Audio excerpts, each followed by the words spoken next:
Bienvenue à tous dans cette seconde partie de votre émission Avis de la diaspora sur les ondes d'Afro-Web TV avec M. Serge Legueden qui est notre invité de ce jour.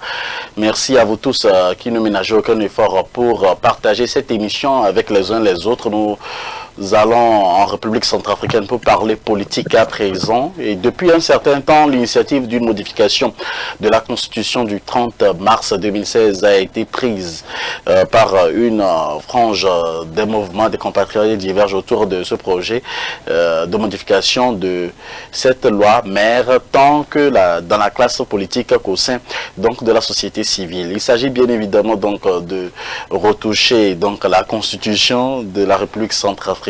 Et aujourd'hui, nous avons le privilège et celui qui nous fait la gentillesse de répondre à notre invitation aujourd'hui, M. Serge Legueden, qui fait partie de la classe de l'opposition politique en République centrafricaine, qui répondra donc à toutes les questions des téléspectateurs du côté de la diaspora ou que vous nous suivez en ce moment.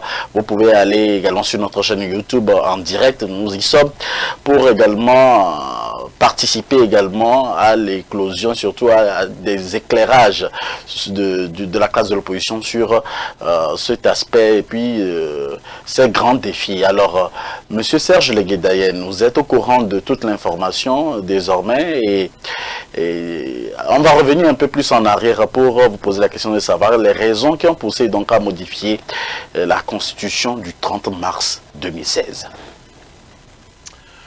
Alors les raisons c'est simple, hein. C'est que là, monsieur Faustin Archange Touadéra est dans son deuxième mandat et comme vous savez, on pense souvent que 5 ans c'est très long, alors que 5 ans ça va très vite. Parce qu'ils n'ont pas vu les 5 premières années passer, hein. C'était fini, les 5 ans étaient finis. Et donc, il a été réélu. Quand vous êtes réélu, normalement, dans la Constitution, il est dit que, dans l'article 35, une fois renouvelable. Après, tu fais 2 mandats, c'est fini. Donc, il est dans son dernier mandat. Et là, qu'est-ce qui va se passer normalement? Si la Constitution reste là, on respecte la Constitution, c'est que d'ici 2026, M. Touadéra, il ne pourra pas se représenter. Et donc maintenant, il faut modifier cette Constitution, modifier cet article 35 pour lui permettre en fin de compte de se représenter comme il veut, hein, comme les autres le font dans la sous-région, parce que c'est ce qu'ils ont donné comme raison, que dans la sous-région, hein, il n'y a qu'en République centrafricaine où le mandat est limité à 2 mandats, alors que c'est illimité dans les autres, dans la sous-région. Et donc ils voudraient en faire comme dans la sous-région. C'est comme si les Centrafricains, ils sont devenus des Camerounais, Tchadiens ou Congolais et tout ça. La Centrafrique, c'est un pays, ça a une population, et cette population-là, c'est à cette population-là de définir sa façon de fonctionner. On ne sait pas, on va calquer sur parce que le Congo fait ça, bon, on va faire pareil et tout. Et surtout, sincèrement, si quelqu'un, pour moi, capable de bâtir une nation, déjà, de mettre le base, d'amener le pays en 5 ans à un certain niveau, on vous donne 10 ans, on vous donne 15 ans, on vous donne 20 ans, vous ne ferez rien. Ça, c'est ma théorie. Donc, tout ça, c'est fantaisiste. Et vous voyez, c'est que nos lois suprêmes ne sont pas respectées. On marche dessus à chaque fois pour nos propres intérêts. Et qu'est-ce qui se passe? Ben, on tourne en rond. Et ça, c'est dans beaucoup de pays africains. On a vu en Guinée avec M. Alpha Condé. Et à chaque fois, quand les gens ont l'espoir que, ben, enfin, les gens vont respecter la Constitution, passer la main. Parce que un pays, continuation, hein, du service. Tu es là, tu gouvernes, tu fais ton temps, tu t'en vas. Donc prépare, si tu es fort, prépare ton parti, quelqu'un de ton parti à reprendre le relais, mais toi ne te représente pas. Va te reposer. Parce qu'un pays, c'est pas ce... Il y a plusieurs personnes, il y a beaucoup de monde qui peuvent bien gérer un pays. Donc moi je pense que c'est toujours cette fantaisie-là qu'on a en République centrafricaine. et qu'on veut aujourd'hui faire, hein, qu'on veut faire sauter, parce que il est écrit même dans cette constitution-là que même si on modifie la constitution, on ne doit pas toucher l'article 35. C'est écrit. Et ça c'est passé au référendum. Les Centrafricains sont allés voter, vous voyez. Et aujourd'hui, on est en train de nous dire que non, oh, cette constitution-là, c'est de la merde et tout ça. Ok, même s'il y a des imperfections dans la constitution, mais n'allez pas du président. Dites que voilà, tel parti, c'est aberrant. Et donc, on veut changer parce que ça, et faire ça au fur et à mesure. Mais tout décider d'aller changer l'article 35 pour rendre le... moi, dans ma constitution, parce que moi j'ai rédigé une constitution, hein, moi dans ma constitution, c'est même trop dur. C'est-à-dire que je ramène le mandat présidentiel à 4 ans, 2 fois. Donc tu viens, tu fais... Il n'y a pas besoin de s'éterniser au pouvoir. On doit avoir un système politique dynamique où les gens viennent, ils s'en vont. Regardez aux États-Unis, vous prenez les gens qui vont même aux élections et qui ratent les élections présidentielles. Ils ne se représentent plus. C'est d'autres personnes de leur parti qui se représentent. Vous voyez, c'est la force de ces choses-là. Mais nous, comme on copie tout de la France, ce sont nos partis système présidentiel là, où on a un président qui est tout puissant, le système unitaire, avec un président tout puissant, qui a tous les pouvoirs sur, comment on appelle, la Cour constitutionnelle, sur l'Assemblée. On a un président qui est au-dessus de tout. Alors qu'on dit qu'il y a 3 pouvoirs qui doivent s'équilibrer. Mais vous pouvez aller où avec ça? Donc, on a un individu malsain, il va mettre en place son truc, et puis voilà. Et donc, c'est ce qui est en train de se passer en Centrafrique. Et ce monsieur Touadéra, quand il est arrivé, les Centrafricains lui ont quand même donné cette caution-là. Hein? Et aujourd'hui, je ne sais pas. Merci Monsieur Serge. Vous savez que cette émission est une émission interactive et nous avons toujours des téléspectateurs, des amis internautes qui veulent vous poser des questions et également donner leur point de vue. Nous en avons un qui est revenu, Monsieur Baye. Rebonsoir. Bonsoir, Monsieur Moïse. Oui, allez-y pour votre intervention. Sincèrement, le sujet que M. Serge aborde, sincèrement, moi je crois que cela me rappelle un peu M. Alpha Condé, qu'il a évoqué tout à l'heure. Il est sans savoir que quand M. Alpha Condé était dans l'opposition, il était tout feu, tout flamme, et que le pouvoir, comme on le dit en Afrique, c'est comme une drogue. Moi, M. Touadéra ne s'attendait pas à venir au pouvoir un jour. Aujourd'hui, il veut changer la constitution. Moi, je crois que ce ne sont pas des cas spécifiques seulement à la République centrafricaine. Moi, je prends le cas de mon pays toujours, la Côte d'Ivoire. Vous voyez, mon propre président dit, donnez-moi 5 ans et je change votre vie. Aujourd'hui, M. Serge est en train de dire, celui qui a de bonne foi, qui est dévoué, qui veut faire de bonnes choses, a besoin juste de ça. Il n'est pas encore au pouvoir. Il n'est pas encore au pouvoir. Quelle garantie avons-nous?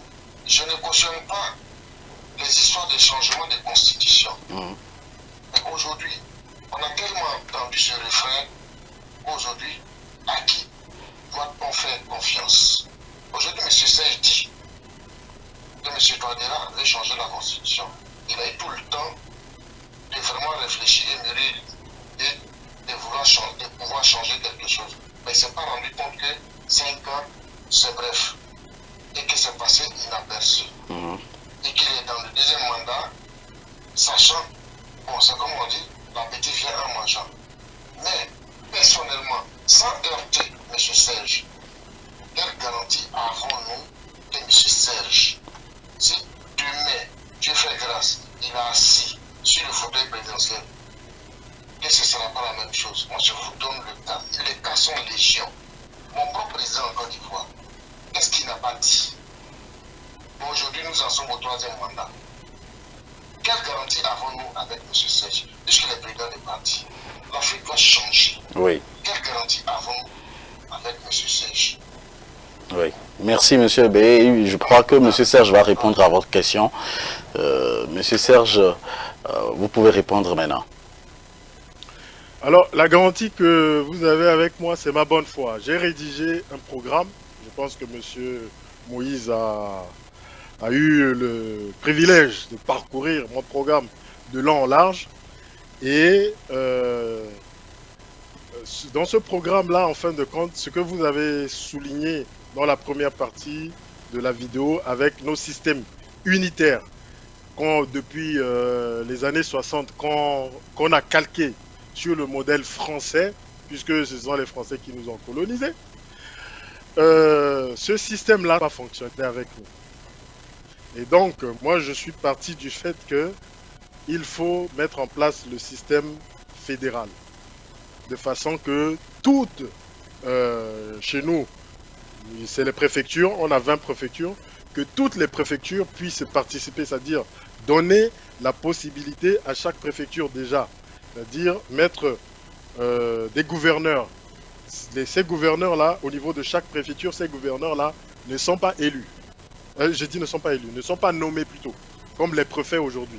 Ces gouverneurs, ils sont élus. C'est-à-dire qu'on a un pouvoir local qui puisse gérer la préfecture.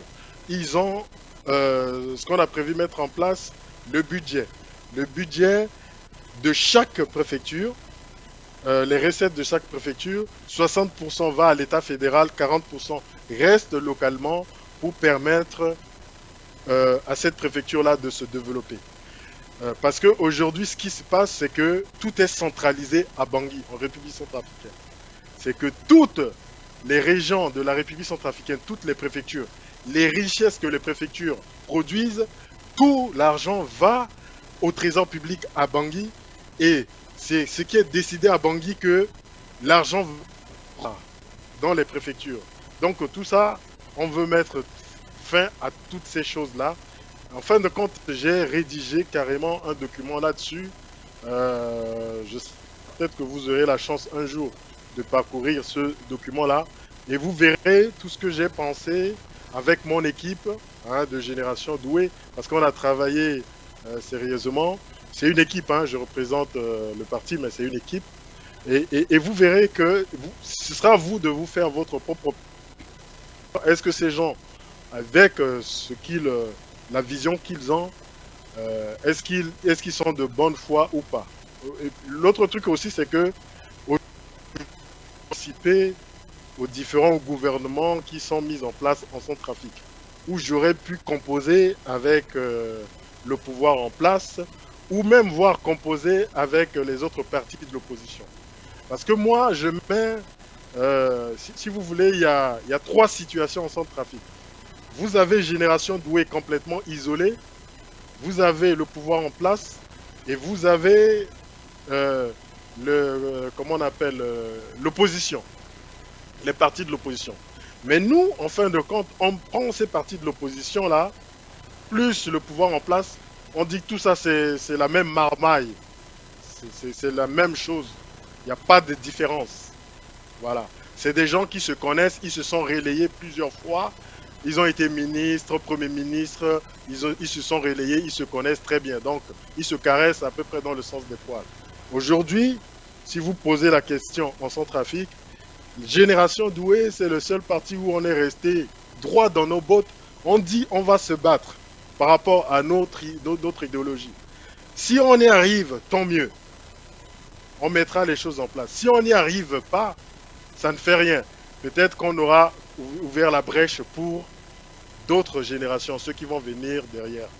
Donc, il y a ce côté-là qu'on essaie de faire parce que aujourd'hui, moi, je vois mes jeunes compatriotes, des gens de mon âge, qui sautent de parti en parti, comme que moi j'appelle des processus politiques, et qui se sont déversés tous aujourd'hui en République centrafricaine, parce qu'on les a appelés pour aller avoir un poste 6 là. Il n'y a pas... En fin de compte, quand tu sors, tu critiques un peu le pouvoir. C'est quelque chose. Allez, c'est que tu n'es pas quelqu'un. Tu n'es pas quelqu'un. Pense que ce fait, tu vas te battre jusqu'à arriver au bout. Il faut qu'à un moment donné, qu'on arrête avec cette corruption, cette politique pourrie qui fait que nos vies, notre futur est complètement hypothéqué. Le futur de nos enfants, de tous ceux qui vont venir après, complètement hypothéqué. Si vous voyez aujourd'hui combien de groupes armés en Centrafrique, c'est parce que les politiques ont causé ça. Et il faut à un moment donné qu'une génération vienne pour changer ces choses-là. Voilà, mais aujourd'hui, on est le seul en Centrafrique à pouvoir tenir tête à tout ce monde-là. Et je vous le dis, que ce soit dans l'opposition ou le pouvoir en place, parce que nous, on a décidé de prendre un chemin qui est à l'opposé de tout ce qui se passe. Voilà. Et justement, votre position est différente de la position de l'ancien Premier ministre Martin Ziguélé, aujourd'hui opposant, qui ne décolère pas, d'autant plus qu'il a été également hier, ou soit dans les semaines dernières, parmi ceux qui ont inspiré cette initiative de révision de la Constitution de la Centrafrique. Qu'en dites-vous, Monsieur Serge, puisque vous parliez de ça à l'instant? Monsieur Ziguélé, qui est le président du parti MLPC, qui est logiquement le plus grand parti de Centrafrique, et qui n'arrive pas à gagner les élections depuis un certain temps parce que c'est des gens, ils ont composé, complètement détruit le pays. Et tout ça, ça fait que c'est sali. Et en plus de ça, il s'est allié avec le président en place, Monsieur Touadéra. Hein, c'est jusqu'au du mandat de M. Touadéra qu'il a commencé à se détacher. Même pas mal de partis avaient leur ministre là-bas nommé par le président Touadéra. Des partis d'opposition. Donc comment vous êtes de l'opposition et vous avez vos éléments qui sont nommés, qui participent au gouvernement? C'est que le président désigner quelqu'un de votre parti pour aller occuper ce poste. Donc tout est fait par complaisance et nous on n'est pas dans cette chose-là, dans cette façon de fonctionner. Nous, en tout cas, ce qui est sûr et certain, c'est qu'on va rester droit dans notre botte. Si un jour fait que Christian Doué arrive au pouvoir, vous verrez vous-même. Parce que ça ne sert à rien de faire des promesses en l'air et tout ça. Le travail qu'on va abattre sur le terrain. Déjà commencer par des petites choses qu'on va commencer à faire. Et là, vous allez comprendre que non. Ceux-là, ils sont arrivés, ils sont en train de faire le travail. Nous avons également quelqu'un du terrain qui est avec nous aujourd'hui, de la Côte d'Ivoire, résident du côté de la diaspora, Monsieur Baé, qui est également avec nous. Auditeurs, téléspectateurs, bonsoir, allez-y. Il y a M. Baé qu'on va recevoir, M. Baé de l'Italie. Vous avez 3 minutes environ pour votre intervention très rapidement. Il y a d'autres personnes qui attendent en ligne.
Oui, oui.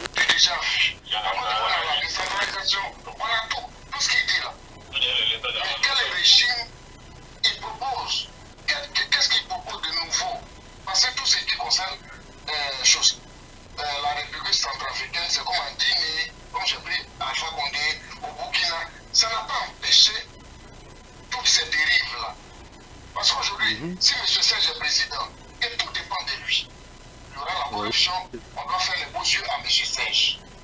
Vous voyez, il va pour faire la décentralisation. Oui, oui. Oui, c'est que vous... Allô? Il a parlé de l'article 35. Nous aussi, on a eu l'article 55 chez nous. Mais ils l'ont modifié. Mais qu'est-ce que ça a changé? Qu'est-ce qu'ils proposent de nouveau? Sur la décentralisation, on l'a fait en Côte d'Ivoire. Tout ce qu'ils proposent là. Il va répondre. Les départements, les villes, ou bien, je ne sais pas. Mais chez nous, on voit ça, ça existe déjà. Mais on vit sous la dictature. Donc, je voudrais savoir s'il y avait un autre ingrédient au niveau du régime de gouvernance, le mode de gouverner le pays. C'est ça. Monsieur Bailly il va répondre dans quelques instants.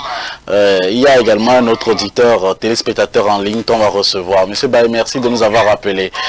Alors, téléspectateur, bonsoir. Oui, bonsoir à vous, bonsoir aux auditeurs et bonsoir à votre invité. Oui. Moi, je suis le débat, j'ai suivi le débat depuis le début. Oui. Et ce qui me gêne ou bien qui me pose problème, c'est que lorsque l'Ivoirien parle de la Côte d'Ivoire, le Centrafricain parle de Centrafrique, s'il y a le Burkinabé qui vient et qui parle maintenant, exact. Le Togolais va venir, il va parler. Vous allez voir que nous avons les mêmes problèmes.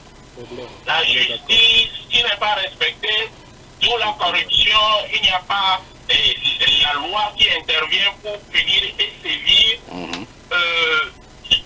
On a les mêmes problèmes. Moi, je n'ai pas de problème, un problème trop particulier avec le système de régime qu'on va avoir. Que ce soit présidentiel ou régime parlementaire. Mais je n'ai pas de problème particulier avec ça. Mais il faudrait que les personnes qui viennent, qui prennent la tête de les États, travaillent. Votre invité a déjà dit ça. C'est-à-dire, lorsqu'on était enfant, on était à l'école primaire, lorsque l'enseignant rentre dans la classe, on tape sur le banc, bam, tant vaut l'école, tant vaut la nation. Vous voyez, ces deux phrases-là, ça a tout son sens, et que nous n'appliquons pas. En Centrafrique, on nous parle de l'école qui n'existe pas, la santé qui n'est pas là où ça devait être. Nous avons les mêmes problèmes au Congo. Mais lorsque les gens arrivent à la tête de nos États, et qu'on a ces problèmes, tant éduqués qu'ils sont, professeurs titulaires, grands docteurs, et que nous avons des problèmes, on pense qu'on doit développer la santé, on doit développer l'économie, on doit développer l'éducation, on doit créer des entreprises et des sociétés pour que les gens puissent travailler et produire. Mais vous ne produisez rien. Votre production ne suffit pas à votre consommation, mais dans mon problème, ma question, où se trouve le problème? Dans les années 60-80, dans les années 60-70, on va dire que bon, ceux qui étaient à la tête de nos pays n'étaient pas instruits. Mais aujourd'hui, là, ils sont tous instruits. Ils ont travaillé dans des grandes institutions, comme la Côte d'Ivoire va dire, moi j'ai travaillé à l'ONU, j'étais à la Banque mondiale, puis à FMI, moi j'étais directeur de banque. Mais où se trouve le problème maintenant, où à chaque fois, quand on parle de nos pays, ça fait mal, mes chers amis. Et on va dire que bon voilà, on n'est pas capable d'avoir une école normale. On ne peut pas produire, on ne peut pas créer une industrie, même si on dit que nous sommes les premiers producteurs de café ou de cacao. On n'a pas une seule usine en Côte d'Ivoire, mais c'est qu'un embryon d'usine pour pouvoir transformer les produits, ces matières premières-là.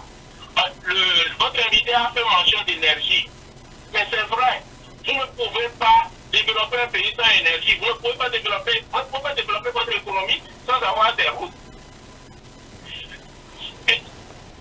L'uranium qui est pris au Niger, ça va en France, c'est pour produire de l'électricité aussi. Pourquoi les pays africains ne peuvent pas dire bon, arrête, lorsque vous produisez, nous voulons des centrales nucléaires pour enrichir l'uranium ou pour la production de l'électricité.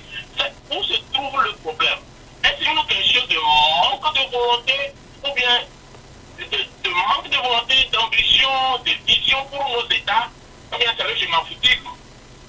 Si c'est le je m'en foutisme, il va falloir comment le peuple peut arriver à prendre mais parce qu'il y a des gens,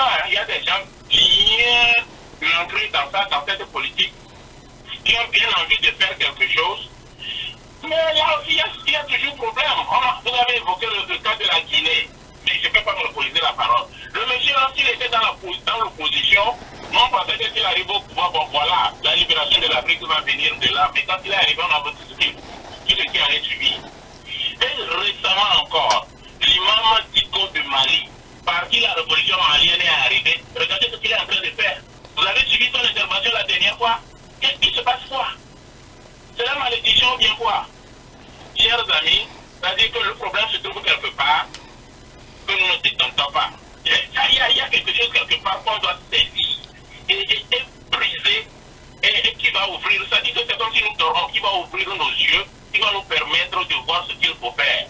Parce que c'est-à-dire qu'il y a petit quelque chose quelque part que nous ne voyons pas. Merci. Les gens là, ils sont instruits, ils sont intelligents, ils arrivent au pouvoir et ils posent des actes qui amènent les gens à se monter contre eux. Mais ils ne sont pas obligés aussi de modifier la constitution pour rester éternellement. Le parti communiste a fait des 100 ans. C'est le seul parti au pouvoir. La Chine ne s'ouvre pas.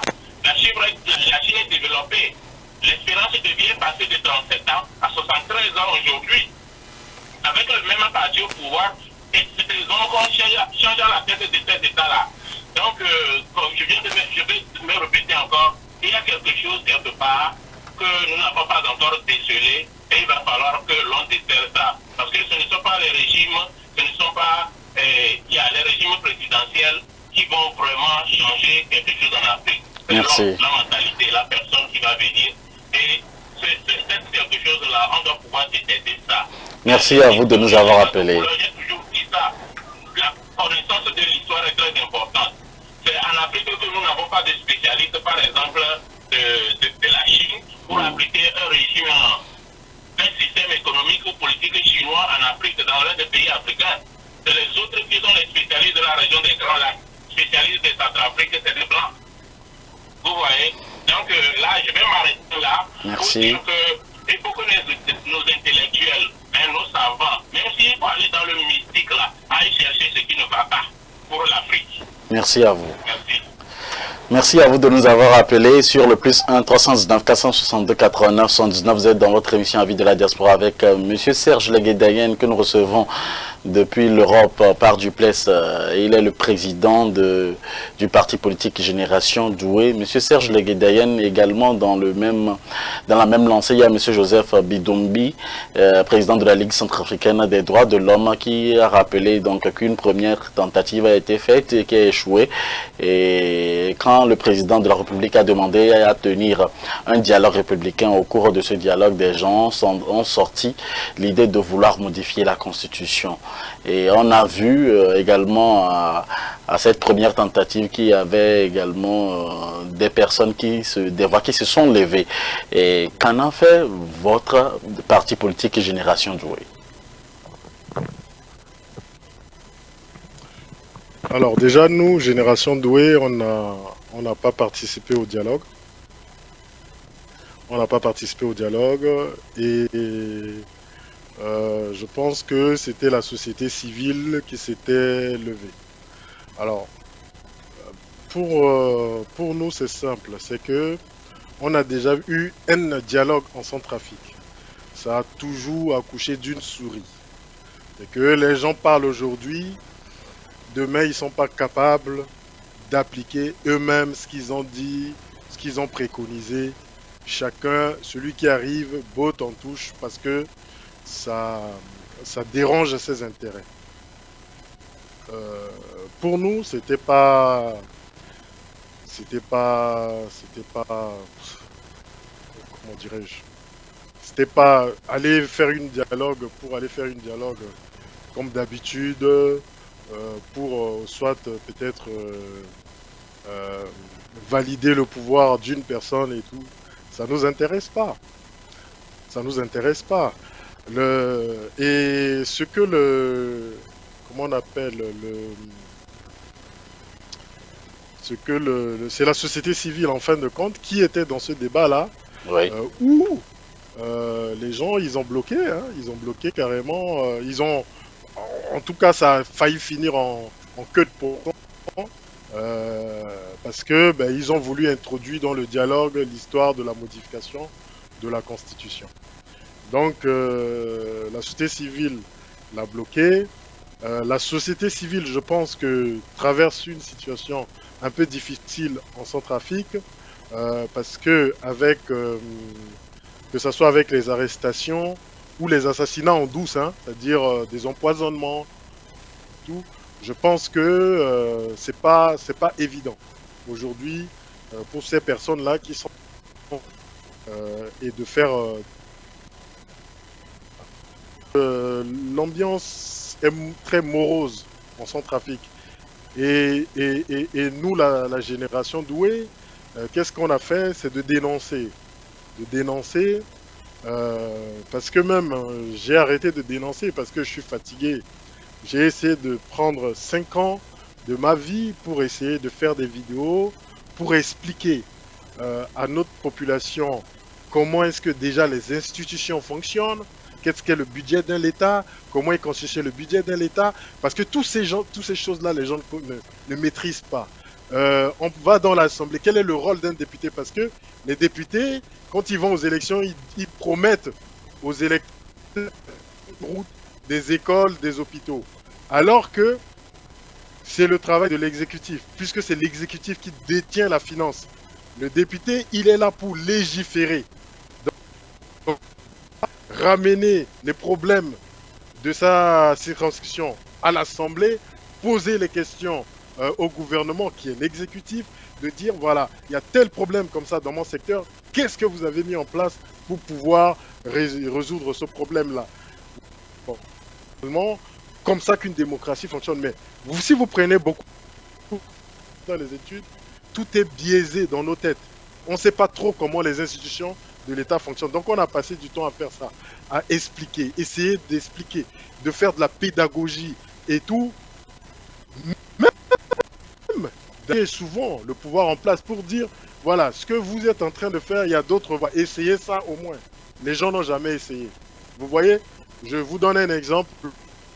Un jour, je suis allé à l'ambassade pour renouveler mon passeport. Je suis arrivé, j'ai passé toute une journée à l'ambassade. Après, moi, je leur ai dit, moi, quand je vous vois travailler, c'est pas bon. Si vous voulez, je vous donne 2 jours. Gratuitement, vous ne payez rien. Moi, je viens vous aider à organiser la façon de fonctionner, que quand les gens arrivent pour faire le passeport, que la personne passe peut-être 20-30 minutes, la personne s'en va, et comme ça, les gens vont venir faire, parce qu'ils ont du travail, ils vont venir faire le... Les gens, ils ont regardé, ils ont botté en touche. La mairie de Bangui, j'ai fait la même proposition. Si vous voulez, je paye mon billet d'avion. Vous payez rien. Je viens seulement. Je vous observe. Après, je vous mets des recommandations en place. Vous allez décider comment vous allez fonctionner. On met tout ça sur papier et vous testez. Si ça marche, on traduit ça dans les autres administrations. Les gens, ils n'ont pas répondu. C'est que ça ne les intéresse pas. Donc, nous, tout ce qu'on propose, ça n'intéresse pas les gens. Qu'est-ce que vous voulez qu'on fasse? On a une population qui dort. La population dort. Quand vous luttez aujourd'hui, en fin de compte, les gens sont là. Ils pensent que c'est par magie que vous allez arriver. Ou, le truc c'est que, bon, M. Linguenaï, il se bat contre tout le monde. Et tout ça, ce qu'il fait, c'est bien.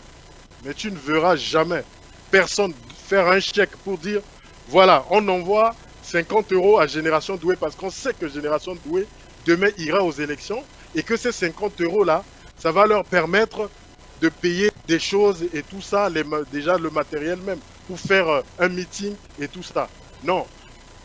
Tout le monde pense que M. Linguenaï est vachement riche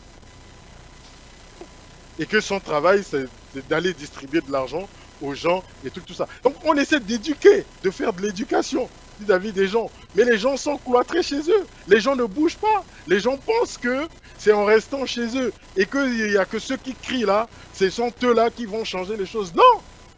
Il faut la masse derrière. Moi je dis aujourd'hui, si la population banguissoise seulement, je ne prends même pas toute la Centrafrique, je dis seulement Bangui seulement.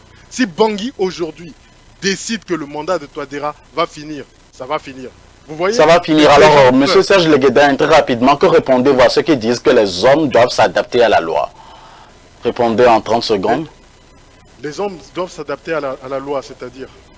Il y a l'un des Centrafricains qui estime que les hommes doivent s'adapter à la loi. Et quand on parle par exemple de l'initiateur de cette loi de changement de la Constitution, je veux parler de M. Brice, mais bien avant, vu que nous avons également un auditeur ou téléspectateur en ligne, on va le passer très rapidement, en 2 minutes, pour poser également sa question. Monsieur Baïb, bonsoir, allez-y pour votre intervention. Alors, quand j'écoute tout ce que M. Serge est en train de dire, je sens qu'il est dévoué. Et c'est la jeune génération qui vraiment essaye de changer les choses. Moi, j'ai des questions précises ce soir. Mais je reste sur ma faim au niveau des réponses de M. Serge. En tant que leader du parti, tout ce qu'il est en train de dire, qu'il propose, c'est choses auxquelles les gens ne réagissent pas. Si moi j'étais à leur place, je n'avais pas réagi. Parce que, je le dis sincèrement, c'est comme du déjà vu. Je pose une question simple à M. Serge.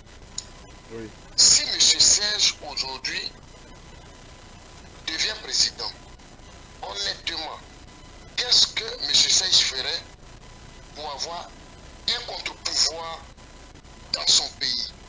Puisque s'il n'y a pas de contre-pouvoir, demain s'il est au pouvoir, il va répéter les mêmes erreurs. Et c'est ce qui se répand un peu en Afrique. Étant déjà dans l'opposition, quel contre-pouvoir M. Serge propose? Ok, je suis dans l'opposition. Qu'est-ce qui va faire en sorte que le président n'ait pas le pouvoir absolu? En Afrique, on a un problème de contre-pouvoir. Tant qu'il n'y a pas de contre-pouvoir, quiconque veut s'attaquer au président de la République, qui a le pouvoir absolu, se casse la tête ou se casse les dents. Il préfère s'aligner, il préfère être corrompu. Il dit, mon cher, tout le monde mange. Qu'est-ce que je peux faire contre lui? Mais quel contre-pouvoir aujourd'hui, étant dans l'opposition? Une question très simple. Quel contre-pouvoir aujourd'hui M. Serge propose dans la République centrafricaine avant qu'il ne devienne président? Si je suis président un jour, il y a ça que je propose pour ne pas que demain il y ait des dérives et que moi-même je ne puisse pas décider tout seul. Quel est le contre-pouvoir que son parti propose en République centrafricaine? Merci. Alors,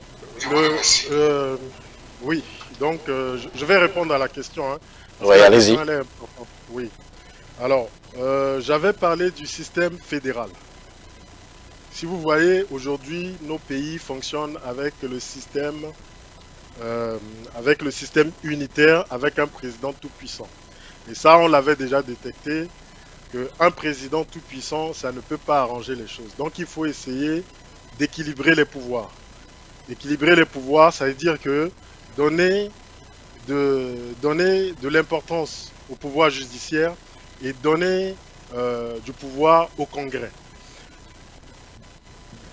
Ce que nous avons mis dans notre programme pour pouvoir le faire demain, déjà c'est au niveau de la justice, ce sera plus un président désigné de désigner le président de la Cour constitutionnelle et tout ça.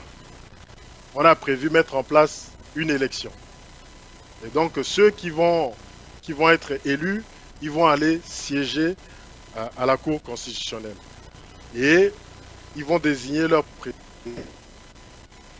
Que vous voyez, des gens n'aura aucun pouvoir sur la Cour constitutionnelle parce qu'aujourd'hui, en Centrafrique, c'est le président qui a la même mise dessus. Si on prend le cas de l'Assemblée, l'Assemblée, aujourd'hui, les députés, c'est que le président, il peut faire du chantage aux députés en disant, ben, si vous vous alliez pas derrière moi, moi je dissous l'Assemblée. Dissoudre l'Assemblée, c'est aller aux élections. Aller aux élections, ça coûte beaucoup d'argent. Et je pense que les gens n'ont pas beaucoup de moyens pour pouvoir repartir aux élections. Donc, aussi, c'est de supprimer cette suprématie du président sur l'Assemblée qui peut dissoudre l'Assemblée à tout moment. Et l'Assemblée, au lieu de faire 5 ans, puisque moi je réduis le mandat présidentiel à 4 ans au lieu de 5 ans, donc à mi-mandat, c'est-à-dire que les députés seront élus seulement pour 2 ans, pour avoir un système politique dynamique. Donc, le système qu'on a prévu là, c'est que quand le président qui est élu va à l'Assemblée pour travailler, de déployer son programme. Il n'aura que 2, parce qu'au bout de 2 ans, les députés vont repartir aux élections. Et en repartant aux élections, si le président n'a pas bien travaillé, ben, il ne va pas avoir la majorité à l'Assemblée, donc une bonne partie de sa politique sera bloquée. Donc, ça, c'est pensé pour que notre système devienne dynamique. Parce qu'aujourd'hui, le président est élu pour 5 ans, les députés sont élus pour 5 ans, les députés ne bougent pas pendant 5 ans, jusqu'à ce que dès que les 5 ans, les élections arrivent, ils repartent pour aller faire ce qu'ils doivent faire pour devenir députés. Donc, en fin de compte, j'ai dégrossi brièvement ce qu'on veut mettre en place avec beaucoup d'élections qu'il va avoir, hein, c'est-à-dire des postes, par exemple, de trésoriers publics, où les gens vont être élus. Ce ne sera plus un président qui va nommer, pour ne pas que cette président-là soit dépendant. Parce que si je prends le trésor public aujourd'hui, moi j'arrive, Moïse, mon frère, je prends Moïse, je le nomme directement DG du trésor. Et dès que Moïse je veux de l'argent, j'ai dit Moïse, envoie-moi de l'argent. Tu as combien là-bas? Oui, on a 10 milliards. Ben, envoie-moi 2 milliards. C'est une façon de fonctionner qui ne peut pas marcher. Donc, déjà, il y a nos lois. Il y a beaucoup de lois dans nos pays, sauf qu'on ne respecte pas ces lois-là. Il faudra commencer à faire appliquer la loi, mais faire appliquer la loi pour tout le monde. Je vous ai parlé aussi de la fonction publique. Je vous avais parlé de la fonction publique. Ce qui est très important, c'est quoi? C'est que vous avez des fonctionnaires qui sont, on parle chez nous d'intégration. C'est qu'on fait une liste de personnes, on amène ça au président, il apprécie. Il peut barrer des noms et tout ça, qui vont être intégrés à la fonction publique. Moi, je dis non. On va mettre en place un concours. Ceux qui réussissent le concours, ils vont aller occuper le poste. Ceux qui tenteront peut-être pour la prochaine fois. Vous voyez? Donc, ça donne de l'équité à tout le monde. Ça donne la possibilité de pouvoir avoir accès à ces postes-là pour ne pas que ça soit monopolisé uniquement pour les membres de la famille, ainsi de suite. Vous voyez? Donc, il y a beaucoup de choses que je vous disais qu'il faut mettre en place et qui va permettre, en fin de compte, à toute cette population-là d'avoir accès à certaines choses. Je vous donne, par exemple, un ministre, les bourses, c'est plus les enfants des ministres qui vont avoir les bourses. Alors qu'un ministre, on peut considérer déjà c'est quelqu'un d'aisé.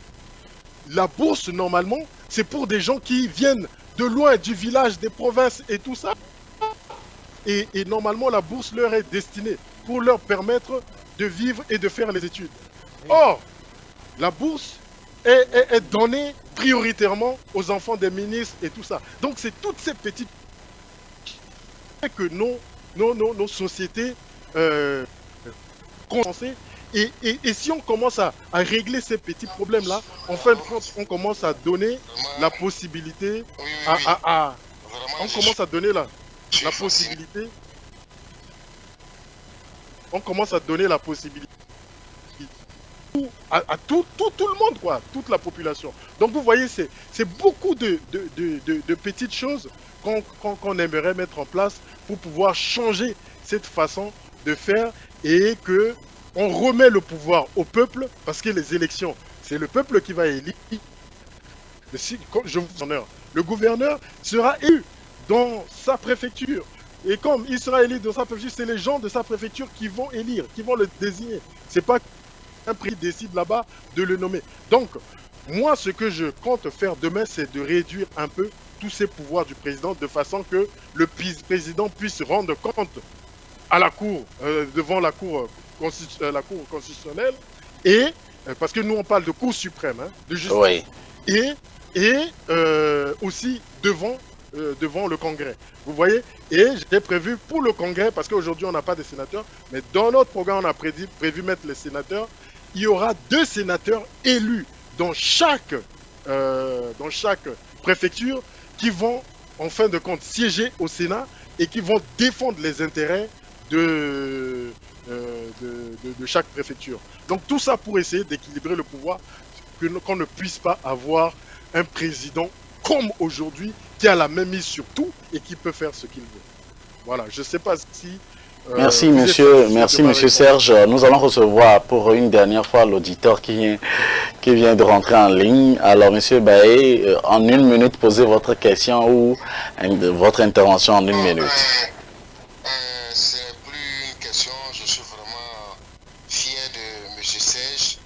Il a répondu vraiment à ma question, mais pas en entièreté, et je lui fais au moins des propositions. Monsieur Serge, vraiment, vous avez dit pour avoir un contre-pouvoir, vous allez laisser les mains libres à la Cour constitutionnelle, à l'Assemblée nationale, et réduire le mandat, ou bien faire part-time du mandat de l'Assemblée nationale. Mais moi, je vous propose aussi, pour ajouter quelque chose à votre chapelet, pensez un peu à la Cour suprême et à la Chambre des comptes. Vous voyez? Oui. Surtout à la Chambre des comptes. Nous avons des présidents en Afrique qui ont des budgets de souveraineté. Oui. Pour lesquels ils ne rendent pas compte et qui ont ils ont le pouvoir sur la Chambre des comptes. La Cour des comptes ou la Chambre des comptes, c'est selon. Et la Cour suprême, c'est-à-dire la justice. Oui. Si vous maîtrisez la Cour suprême, vous maîtrisez la Chambre des comptes, la Cour des comptes, la Cour constitutionnelle. Oui. Si vous avez libéré ces 3, l'Assemblée, oui, c'est vrai. Si vous libérez ces 3-là, vous serez le meilleur président d'Afrique.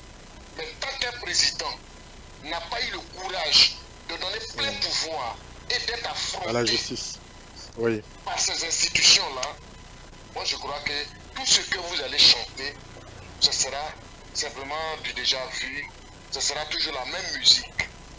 Donc on est d'accord. Ce sont ce genre de propositions que je voulais faire. Merci. C'était un débat plaisant. Je vous remercie parce que vous avez touché un point culminant, un point très important pour moi. Mais pensez à ce que je vous ai dit. La Cour des comptes et la Cour suprême. Après, l'Assemblée et la Cour constitutionnelle dont vous avez parlé, trouvez au moins quelque chose pour pouvoir pallier à ce déficit-là. Parce qu'en Afrique, ce sont ces 4-là qui nous posent problème. Je vous remercie. Merci à vous de nous avoir appelés. Nous sommes presque à la fin de cette émission. Si monsieur Serge le permet, selon sa disponibilité, on va le recevoir dans un autre numéro de cette émission. Mais monsieur Serge Legueden, j'ai une dernière question pour vous. Qu'adviendrait-il si par exemple le président Archange Touadéra réussit par changer ou par casser le verrou constitutionnel de 2 mandats? Et quelle est votre conclusion pour cette première partie donc concernant le changement de constitution dans votre pays, la Centrafrique? Réussi à casser cette verrou de la constitution.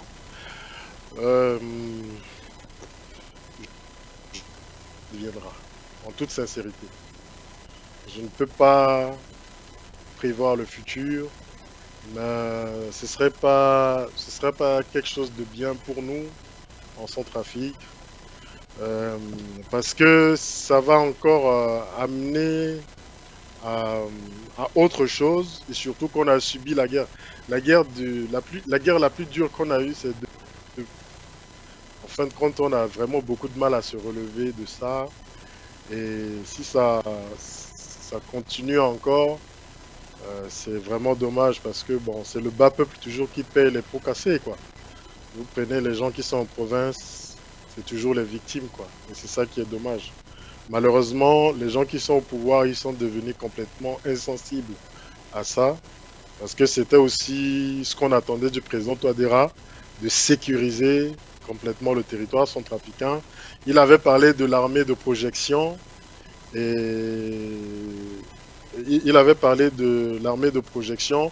En fin de compte, qui devait installer des bases. Bon, aujourd'hui, c'est resté dans l'État, quoi. C'est-à-dire, tu as passé 5 ans au pouvoir, tu es incapable de déployer l'armée pour faire des bases militaires à des points stratégiques pour sécuriser le territoire. Et bon, c'est toujours le bas peuple qui paye les pots cassés. C'est vraiment dommage. Après aussi, pour rebondir sur ce qu'a dit l'auditeur par rapport à la Chambre des comptes, on a ce qu'on appelle normalement la Cour des comptes. Sauf que je pense que la Cour des comptes ne fait pas son travail. Parce qu'aujourd'hui, le président a des caisses noires. Hein. Le président centrafricain, son salaire, c'est 3,5 millions. Hein. C'est pas beaucoup. Mais je pense que la caisse noire du président, c'est 1 milliard et quelques. C'est de l'argent où il ne justifie pas, il en fait ce qu'il veut. Moi, je pense que tout ça, c'est des choses qu'on doit arrêter avec. Et la Cour des comptes, je vous donne un exemple concret, c'est que vous avez des ministres qui sont nommés. Ces ministres qui sont nommés, qu'est-ce qui se passe? On leur demande leurs biens, hein, donc ils font l'inventaire de leurs biens. Et quand ils s'en vont, il n'y a pas de contrôle derrière pour voir si les gens se sont enrichis ou pas. Donc, vous voyez, ça, c'est des choses que vous avez soulignées, mais c'est très bien parce que si la Cour des comptes fait son travail correctement comme il se doit, et ça aussi, il faut des gens indépendants. Et ça aussi, je pense qu'il faudra des gens qui sont élus, qui puissent se rendre directement compte au peuple, que de rendre compte à un président ou à qui que ce soit. Je pense que ça, c'est des choses qu'on va surveiller de près et faire que ces institutions-là demain fonctionnent correctement de façon qu'on puisse avoir ce contrôle contrôle de la gestion des biens de l'État, parce que des gens arrivent, ils s'enrichissent.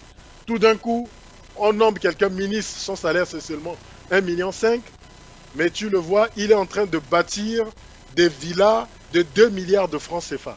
Où est-ce qu'il a trouvé l'argent? Et pourquoi il n'a pas fait ça avant de devenir ministre? Et c'est quand il est ministre qu'il commence à faire. Vous voyez? Donc tout ça, et on doit traduire ces gens-là devant la justice qui viennent rendre compte comment ils ont fait pour avoir tout cet argent, pour pouvoir construire toutes ces villas, avoir ces véhicules, ceci, cela. Donc il faut qu'ils viennent justifier. Et ça, tout ça, ça va faire que cette corruption-là va complètement baisser et permettre à nos pays de se développer. Tant qu'il y aura la corruption, on ne peut pas avoir zéro corruption, mais tant qu'on aura le taux de corruption dans nos pays à plus de 50%, 80%, aucun pays n'y arrivera. Aucun, je dis bien aucun pays. J'ai beaucoup pris le temps de regarder le Rwanda, de regarder le Botswana. C'est la lutte contre la corruption. Parce que tout l'argent qui s'évapore part de gauche à droite, c'est de l'argent qui peut aller dans la caisse de l'État. Et en fin de compte, qui peut aider l'État à faire des investissements dans l'éducation, la santé, etc. Parce que c'est ça la base d'un pays. Merci beaucoup. Merci, Monsieur Serge Legueden, président du parti politique à Génération du République centrafricaine. Merci à vous tous qui avez participé à cette émission sur le www.afrowebtv.com, télévision émettant depuis les États-Unis. Cette émission sera disponible également sur notre chaîne YouTube et surtout la deuxième partie qui concerne le changement de constitution en Centrafrique. Et si vous n'êtes pas encore abonné, c'est le moment de le faire, de faire partie de la grande famille des téléspectateurs, des amis internautes d'Afroweb TV. Monsieur Serge Legueden, merci infiniment à votre équipe également, qui nous a permis également de vous avoir aujourd'hui. Et merci pour le temps que vous nous avez accordé. On se retrouve pour un autre numéro de votre émission Avis de la Diaspora. Bon week-end à vous. Chaque semaine, la rédaction d'Afroweb TV vous propose un condensé de l'actualité des 7 derniers jours.